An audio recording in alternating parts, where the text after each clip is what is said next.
Varicose veins కి సరైన చికిత్స కోసం సంప్రదించండి ఎవిస్ హాస్పిటల్. ఇందిరమ్మ ఇళ్లకు సంబంధించి రేషన్ కార్డులకు సంబంధించి జనవరి 26వ తారీఖు నాడు మేము లాంఛనంగా ప్రారంభిస్తామని చెప్పి గతంలో కేబినెట్ సమావేశం అయిన తర్వాత ప్రకటించడం జరిగింది. మీ అందరికీ తెలిసిందే. దీనికి సంబంధించి ఇచ్చినటువంటి షెడ్యూల్ ప్రకారం గ్రామ సభలు నిర్వహించి ఆయా గ్రామ సభల్లో ముఖ్యంగా రేషన్ కార్డులకి ఇందిరమ్మ ఇళ్లకు సంబంధించి అర్హత కలిగిన లబ్ధిదారులందరి దగ్గర నుంచి కూడా అప్లికేషన్లు తీసుకొని వాటన్నిటినీ క్రోడీకరించి ఎలిజిబిలిటీ ఉన్నటువంటి వాళ్ళందరికీ ఇవ్వాలనేదే రాష్ట్ర ప్రభుత్వం యొక్క లక్ష్యం. అందులో భాగంగా మీకు రాష్ట్ర ప్రజలందరికీ కూడా తెలుసు, గ్రామ సభలు నిర్వహిస్తూ ఉన్నాం. అందులో పెద్ద ఎత్తున ఇళ్ల కోసం రేషన్ కార్డుల కోసం అప్లికేషన్ వచ్చినటువంటి విషయం కూడా మీకు తెలుసు. వచ్చినటువంటి ఈ లక్షలాది అప్లికేషన్స్ని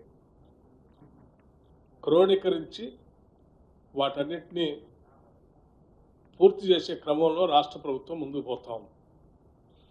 అందులో భాగంగా జనవరి 26 నాడు అత్యంత పరమ పవిత్రమైనటువంటి ప్రజాస్వామ్య భారతదేశానికి భారత రాజ్యాంగాన్ని అమలు తెచ్చుకున్నటువంటి రోజు.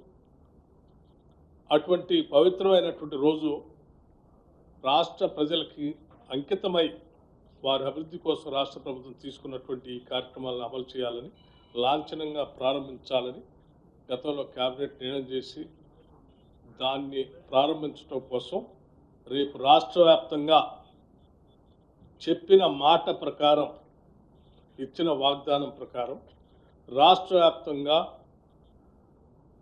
లాంఛనంగా ప్రారంభోత్సవం చేస్తూ ఉన్నాం. రాష్ట్రంలో ఉన్నటువంటి అన్ని మండలాల్లో మండలానికి ఒక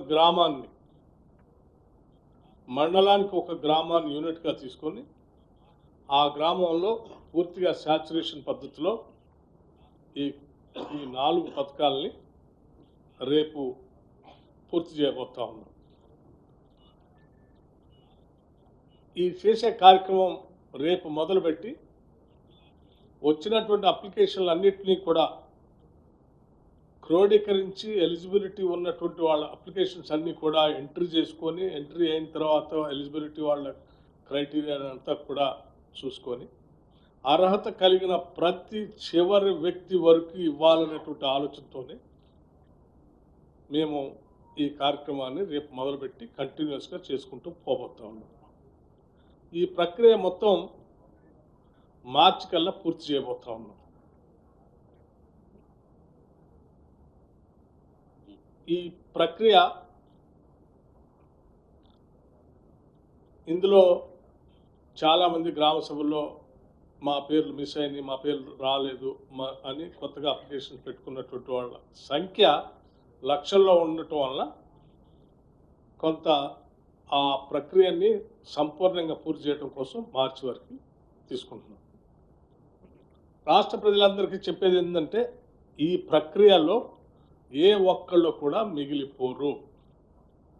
ఉదాహరణకి రైతు భరోసా సంబంధించి వ్యవసాయ యోగ్యమైనటువంటి ప్రతి ఎకరానికి ఇచ్చేటువంటి కార్యక్రమాన్ని ఇప్పటికే ప్రకటించాం. దాంట్లో ముందుకు పోతాం. అట్లాగే ఇందిరమ్మ ఆత్మీయ భరోసాకు సంబంధించి భూమి లేని వ్యవసాయ కూలీలు EGS Mahatma Gandhi national employment guarantee స్కీమ్లో రిజిస్టర్ చేసుకొని కనీసం 20 రోజులు పని దినాలు సంవత్సరంలో పనిచేసినటువంటి వాళ్ళందరికీ ఇవ్వబోతా ఉన్నాం. ఇది ఒక పెద్ద ఉదాత్తమైనటువంటి కార్యక్రమం. ఇంత ఉన్నతమైనటువంటి కార్యక్రమాన్ని ఈరోజు మీ అందరి ముందు సంతోషంగా ప్రకటించడానికి ప్రత్యేకంగా ఈ ప్రత్యేక పత్రికా సమావేశాన్ని ఏర్పాటు చేశాం. ఈ ఆనందాన్ని రాష్ట్ర ప్రజలందరితో కూడా పంచుకోవాలని, ఇందిరమ్మ రాజ్యంగా, సంక్షేమ రాజ్యంగా, ప్రజాప్రభుత్వంగా మేమంతా భావించి ముందుకు పోతా ఉన్నాం. దయచేసి దీన్ని విరివిగా పెద్ద ఎత్తున రాష్ట్ర ప్రజలందరికీ చేరే విధంగా మీరు ప్రచురించవలసిందిగా, ప్రజలకు చూపించవలసిందిగా విజ్ఞప్తి చేస్తా ఉన్నాం. సుమన్ టీవీలో మీ పర్సనల్ అండ్ బిజినెస్ ప్రమోషన్స్ కోసం కింది నెంబర్కి కాంటాక్ట్ చేయండి.